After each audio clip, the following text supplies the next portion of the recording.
Alors, quand lire, c'est défaire le lecteur fictif dans The Alexandria Quartet.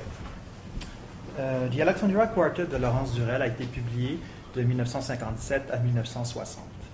Les 4 romans qui le composent se situent du point de vue stylistique à mi-chemin entre le roman réaliste et le nouveau roman. Les 3 premiers tomes, Justine, Balthazar et Montolive, sont une réécriture du séjour du narrateur, Darlé, à Alexandrie. Seule Cléa se déroule après les événements décrits dans les textes précédents. La narration du quartet est souvent mise à mal par la multiplicité des personnages lecteurs qui interprètent diversement les textes fictifs qui y sont contenus. Le récit est systématiquement déconstruit dans tous les volumes. Au fur et à mesure de son développement, la narration offre des perspectives nouvelles sur l'identité des personnages, lesquels remettent en question l'interprétation initiale, la maintenant dans un état perpétuel d'indétermination. Alors, dans le cadre de cette communication, je centrerai l'étude sur une seule figure, celle du lecteur fictif, qu'Anne-Marie Miraglia définit comme un personnage intradiégétique qui, soit est pris dans l'acte même de lire un texte, soit s'affiche comme un lecteur par des références au texte qu'il est censé avoir déjà lu.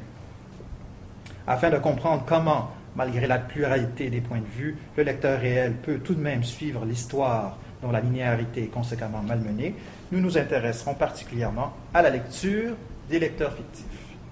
Alors, le lecteur fictif a pour principale fonction dans le quartet de faire illusion, de donner une impression de résolution, tout en laissant le sens ouvert à de multiples interprétations. Ainsi, le lecteur fictif intervient dans la manière dont le lecteur réel saisit les indéterminations. Selon Bertrand Gervais, cette saisie dépend du mode de lecture adopté.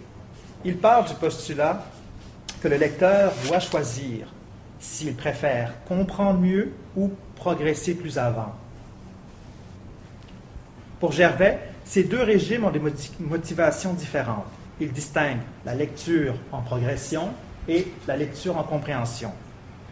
Cette dernière exige de comprendre, de prendre son temps.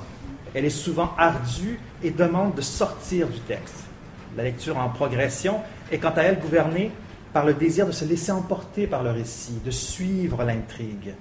La lecture est minimale et permet de former des illusions cognitives. Dans ce type de lecture, le lecteur accepte comme un acquis ce que lui dit le texte. Certains textes privilégient des stratégies qui requièrent ce mode de lecture. Ils demandent, selon Gervais, des savoirs limités, des figures stéréotypées aux intentions facilement balisées, aux actions prévisibles, aux fonctions narratives précises.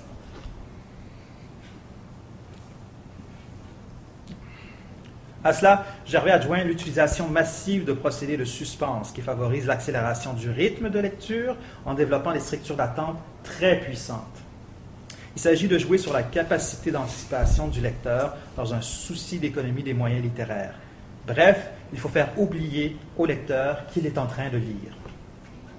C'est ce concept en tête que j'étudierai la mise en abîme de l'énonciation dans les 2 premiers volumes du quartet. J'analyserai les stratégies narratives et lecturales mises en œuvre dans le texte par l'intermédiaire du lecteur fictif. L'hypothèse à partir de laquelle sera développée cette communication est donc que le lecteur fictif incarne un point d'ancrage qui balise la lecture et rend possible une lecture en progression de chaque nouveau volume, en dépit des interprétations que suggère celui qui précède. Alors, pour ceux dont la lecture du quartet date quand même de quelques années, ou pour ceux qui ne l'auraient pas lu, je vais faire un bref résumé. Alors, Justine, le premier tome, est narré à la première personne et de façon rétrospective par Darlé, un auteur qui s'est exilé sur une île grecque. Il relate son aventure alexandrine avec Justine, l'épouse d'origine juive de Nessim, un riche banquier copte. À l'aube de la Deuxième Guerre mondiale, Darlé est entraîné dans la psychose de Justine, qu'il tente de déchiffrer au moyen de Meurs, le roman d'Arnauty, l'ex-mari de Justine. Darlé entretient parallèlement une relation trouble avec Mélissa, une danseuse et prostituée avec qui Nessim a des rapports extraconjugaux. À ce récit s'entremêlent des interventions de Balthazar, un médecin pratiquant aussi la cabale. 2 personnages extravagants complexifient ces échanges. Scobie, un policier qui aime bien se travestir, et Pursewarden, un écrivain réputé dont le suicide inexpliqué à la fin de Justine laisse le narrateur songeur. Le récit atteint son point culminant avec la mort accidentelle du courtier grec Capodostria, que Darley croit être une tentative de meurtre sur sa personne manigancée par Messine. Voilà, on suit? Alors, dans Balthazar, la trame narrative romantique et exotique de Justine est mise à mal par le commentaire de Balthazar sur le roman de Darley. Le narrateur est obligé de réviser complètement son interprétation des faits du premier tome. Le commentateur met en doute les éléments fondamentaux de sa lecture des événements et des relations entre les personnages. Alors, le lecteur réel du quartet suit un cheminement qui débute par une lecture en progression. La lecture du premier tome est axée sur la convocation de clichés par le lecteur fictif. Les clichés, selon Ruth Amosi, stimulent l'identification du lecteur au personnage de la fiction en lui proposant des situations qu'il reconnaît comme conformes à son expérience ou à ses fantasmes. À l'instar d'Amosi, Jean-Louis Dufay, dans Stéréotypes et lecture, évoque l'idée de scénarios très célèbres utilisés comme raccourcis narratifs. Plusieurs de ces scénarios ont trait à la représentation des histoires d'amour dans la littérature mondiale. Par exemple, Darley évoque et cite le poème « The Gods Abandon Antony » de Constantin Cavafy pour alimenter ses réflexions sur les relations amoureuses des gens qu'il fréquente à Alexandrie. Le couple mythique d'Antoine et Cléopâtre est nommé à plusieurs reprises dans le quartet, particulièrement dans le premier tome. Cette romance est bien connue du lecteur. Comme le souligne Balthazar, « You can read it all about it in Shakespeare ». Lire le poème de Cavafy intégré dans le roman de Durel, en plus d'y relever des fonctions référentielles et intertextuelles, fait ressortir les clichés nécessaires pour comprendre la lecture que programme Darley en écrivant son roman Justine. Elle pousse le lecteur à identifier l'histoire affective du narrateur et Justine au destin d'Antoine et Cléopâtre. Les œuvres lues par le lecteur fictif ne se limitent pas à offrir au lecteur des raccourcis narratifs. Pour Joël Glaise, et je la cite, « Les livres lus par un personnage sont interprétés comme une enseigne, comme un emblème, et non pas comme un simple indice d'un effet de réel. Elle considère que la lecture agit comme une grille d'analyse des comportements des personnages. Interpréter les gestes d'autrui est au centre du roman du narrateur, notamment les gestes de Justine. Darley est amoureux d'elle, mais il comprend mal le détachement qu'elle a envers lui. Pour tenter d'y voir plus clair, Darley s'attelle à la lecture de Mœurs, le roman de Jacob Arnauty, l'ex-mari de Justine. Le récit détaille la relation tumultueuse entre un écrivain français et une jeune juive d'Alexandrie. Au départ, l'association dans l'esprit de Darley entre Justine et Claudia, la protagoniste de Mœurs, paraît presque accidentelle. Ce premier extrait, « I recognize without knowing a younger and more disoriented Justine, to be sure, but unmistakable.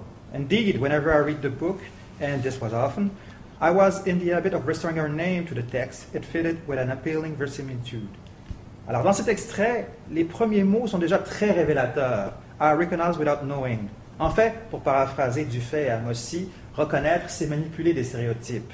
C'est à partir de la Justine qu'il connaît qu'il imagine Claudia. Et inversement, la lecture de ce portrait lui donne l'impression de mieux la comprendre. C'est donc sans la moindre gêne que Darley remplace le nom du personnage par celui de Justine. Dans plusieurs extraits, le nom de Claudia est remplacé sans avertissement, ce qui rend les deux personnages difficiles à distinguer. C'est principalement à partir d'extraits du livre Mœurs que Darley se construit un portrait de Justine. The doctor I love told me I was an nymphomaniac. But there is no gluttony or self-indulgence in my pleasure, Jacob. It is purely wasted from that point of view. The waste, my dear, the waste. You speak of taking pleasure sadly, like the Puritans do. Even there you are unjust to me. I take it tragically. And if my medical friends want a compound word to describe the artless creature I seem, why they will have to admit that what I lack of art, I make up in soul. That is where the trouble lies. Alors, bien qu'il s'agisse des paroles de Claudia, le lecteur réel et le lecteur fictif sont conscients que Mœurs est l'œuvre de Jacob Arnauty. La frontière entre fiction et réalité dans la fiction est floue, particulièrement quand l'auteur se met en scène, ce qu'on peut remarquer avec l'interpellation de Jacob, l'auteur réel devenu ici personnage fictif, par Claudia, personnage fictif créé à partir d'un être réel. Alors Arnauty, pour accentuer cette ambiguïté et donner une impression de compte-rendu objectif, va plusieurs fois faire référence au discours scientifique et médical, comme dans le dernier extrait qui débute par « The Doctor ». Rappelons ici que le discours médical jouit d'une réputation grandissante au début du XXe siècle, notamment avec les travaux de Sigmund Freud, qui par ailleurs est cité dans l'exergue de Justine, et je traduis librement son extrait. « Je commence à croire que tout acte sexuel est un processus dans lequel 4 personnes se trouvent impliquées. » Alors, ces références à Freud et à la médecine agissent comme des arguments d'autorité. Bref, meurt à des airs de diagnostic dans lequel Claudia est une nymphomane, une créature sans cœur. Elle prend son plaisir tragiquement. C'est donc que pour Arnauty, Claudia met en scène sa sexualité, son plaisir et son corps. L'écrivain français va même jusqu'à l'appeler un soir une épuisante juive hystérique. Enfin, l'hystérique qu'on nomme aujourd'hui l'histrion, c'est l'hystrio de la Grèce antique, soit le comédien. Alors, ce premier portrait de Justine par Arnauty se conclut par un extrait que Darley trouve particulièrement intéressant. The true whore is Manril's darling, like Justine. She's alone, has the capacity to wound man. Alors, cette vraie prostituée fait référence à l'idéal de la femme juive, tel que le parodie, par exemple, Maupassant dans La Maison Tellier. Dotée d'une beauté dite parfaite et universelle, la juive est la figure exotique par excellence de toute maison close. Elle est apte à satisfaire tous les fantasmes de son client. Et cet accès privilégié à l'intimité du client rend le client particulièrement vulnérable. Alors, dans ce portrait de Justine/Claudia, plusieurs stéréotypes et clichés stimulent l'imaginaire du lecteur en ayant recours à des situations conformes à ses fantasmes, tels que l'exotisme. Le lecteur y reconnaît surtout des éléments qu'il a déjà vus ou lus dans son enfance, comme les Mille et une nuits, ou produits par la culture occidentale, telles que les œuvres picturales de Benjamin Constant. Selon Daniel-Henri Pajot, l'exotisme se décline en 2 aspects. Le premier, la théâtralisation, qui change l'autre en spectacle et l'inclut dans un décor, et la sexualisation, qui permet de le dominer ou de s'y abandonner. Alors, Alexandrie est le théâtre de Justine. Le narrateur décrit souvent celle-ci comme si elle se promenait sur une scène. And with what feeling she reached the passage where the old man throws aside the instant love letter which had so moved him and exclaims, I go sadly out on the balcony, anything to change this train of thought, even if only to see some little movement in the city I love, and its streets and shops. Herself pushing open the shutters to stand on the dark balcony above a city of colored lights, feeling the evening wind steer from the confines of Asia, her body for an instant forgotten. Alors, sa position surélevée sur le balcon donne au passage une tonalité théâtrale.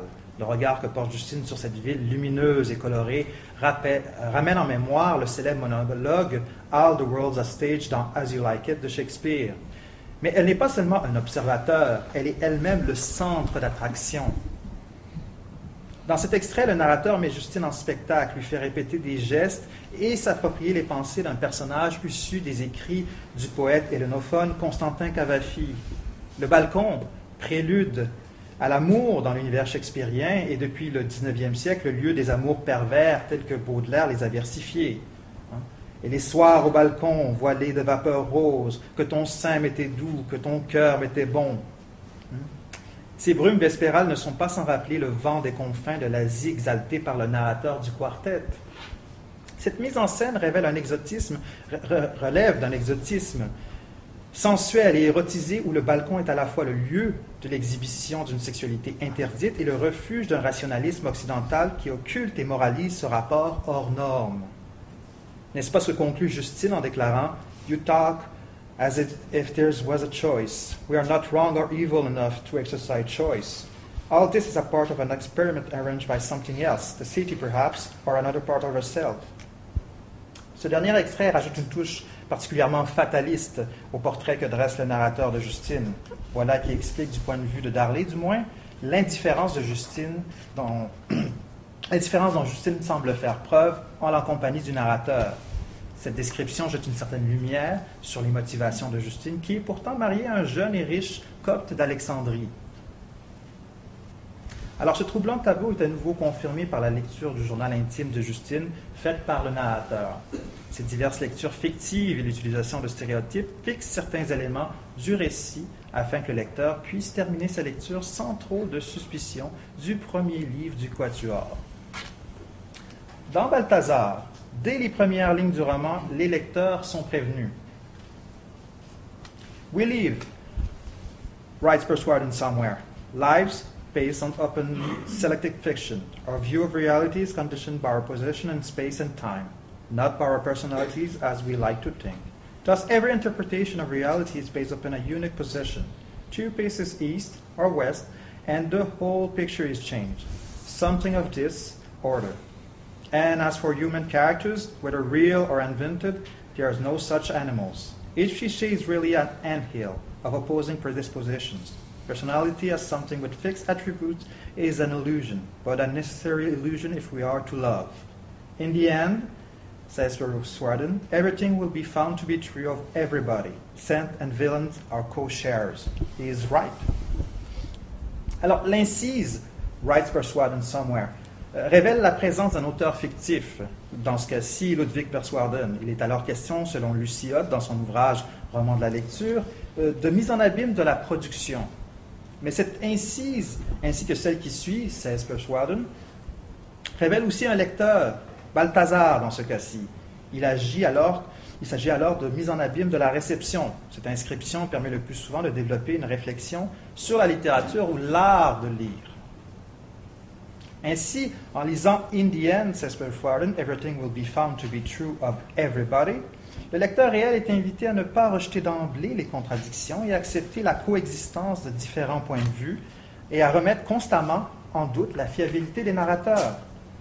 Balthazar conclut cet extrait avec « He is right », Père a raison, qui semble être une forme de sanction. Le médecin est là pour confirmer les faits. Jusqu'ici, le lecteur réel de Justine a peint un portrait de la jeune juive à partir d'œuvres choisies. Darley a non seulement été un narrateur peu fiable, mais il a aussi été un lecteur suspect, puisque comme nous l'avons vu, il n'a pas hésité à modifier sa lecture du roman Meurt en remplaçant le nom de Claudia par celui de Justine. Donc, nous avons une lecture trompeuse orientée par l'amour aveugle de Darley. Un amour dont Balthazar remet en question la réciprocité. Dans cet extrait, I picture you, wise one, poring over Meurt, the diaries of Justine, Nessim, etc., imagining that the truth is to be found in them. Wrong, wrong! A diary is the last place to go if you wish to seek the truth about a person. Nobody dares to make the final confession to themselves on paper, or at least not about love. Do you know whom Justine really loved? You believe it was yourself. Ah, so you believe it was yourself. Did you not confess? Alors cet aveu, Darley n'est pas prêt à le faire. L'introduction de Balthazar maintient ainsi le lecteur dans un certain suspense. Le personnage de Balthazar lance une question. Do you know whom Justine really loved? À laquelle il ne répond pas immédiatement. Ce procédé, qu'on retrouve souvent dans le roman de gare ou dans le roman policier, attise la curiosité du lecteur réel et a pour effet d'accélérer sa lecture. Le lecteur fictif, quant à lui, va plutôt chercher à temporiser celle-ci, en introduisant le plus souvent une réminiscence en apparence banale, dans le but d'entretenir le suspense. Ce n'est que quelques pages plus tard que le médecin révèle sa pensée dans son commentaire du livre du narrateur. Some fallacies and misapprehensions, where he said coldly, Number 4, that Justine loved you? She loved, if anyone, Persuadin. What does that mean? She was forced to use you as a decoy in order to protect him from the jealousy of Nessim, whom she had married.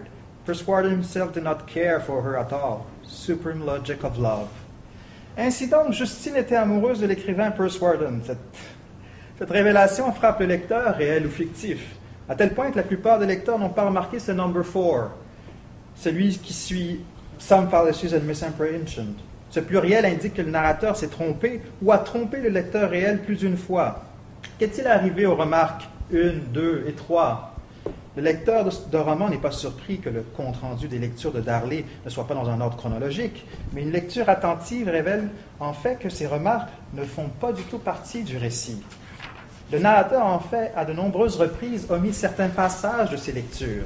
Par exemple, plutôt que de terminer la lecture d'une lettre de Cléa dans le premier tome, Darley, après les points de suspension, écrit There are a few more lines and then the affectionate superscription. Et voilà. Ce procédé permet au narrateur d'éviter certaines contradictions et ainsi le récit entretient tout au long du roman différentes réalités simultanément. Dans ce cas-ci, dans le cas de Balthazar, il s'agit de savoir si Justine aime Darley ou Percewarden. Alors, le narrateur se voit tout de même forcé de revisiter les événements du premier volume à partir des commentaires de Balthazar. Quant à lui, le lecteur réel, il est sans doute sur ses gardes. Il a encore en tête l'avertissement de Percewarden, comme quoi nous vivons des existences fondées sur une sélection de fiction. Cette indétermination perdure jusqu'à la lecture de ce télégramme envoyé par Percewarden à Justine. First, nobody can own an artist, so be one. Second, what good is a faithful body when the mind is by its very nature unfaithful? Third, stop whining like an Arab. You know better. Fourth, neurosis is no excuse. Health must be won and earned by a battle. Lastly, it is honorable if you can't win to hang yourself. Alors ces mots cruels semblent confirmer les propos de Balthazar. Justine, la névrosée, est dans cet extrême éprise de Percewarden et ce dernier semble profondément la mépriser. Alors Justine geint comme une arabe car elle est incapable d'avoir ce qu'elle veut. Ces éléments reconduisent ce que le lecteur réel et fictif avait appris d'elle dans le roman Meurt. Ce n'est qu'à cette lecture que Darley s'avoue convaincu. It is inextricably bitter today to realize that she was putting me to a considered purpose of her own. The monster, trailing me before Nissim as a bullfighter trails a clock, and simply to screen her meetings with a man with whom she herself did not even wish to sleep. Alors, pour Darley, le monstre a enfin été révélé. Il n'est pas tant Justine que la dure et cruelle vérité. Claudia et Justine ont peut-être été la même personne sur certains aspects, mais le narrateur n'a jamais été en mesure de lire en elle comme un livre ouvert. Donc, à la lumière de cette analyse, on comprend que le lecteur fictif a une fonction d'ancrage du récit. Il fixe un sens minimal par l'intermédiaire de clichés ou de récits stéréotypés afin de faire progresser rapidement la lecture. Il a aussi une fonction trompeuse, celle de maintenir une certaine indétermination, que ce soit par le choix de textes fictifs ou encore par la manipulation de ceux-ci. Le quartet rassemble plusieurs stratégies narratives de sanction à la fiabilité douteuse. Parmi celles-ci, le lecteur fictif qui fait et défait le sens à donner au récit. Merci.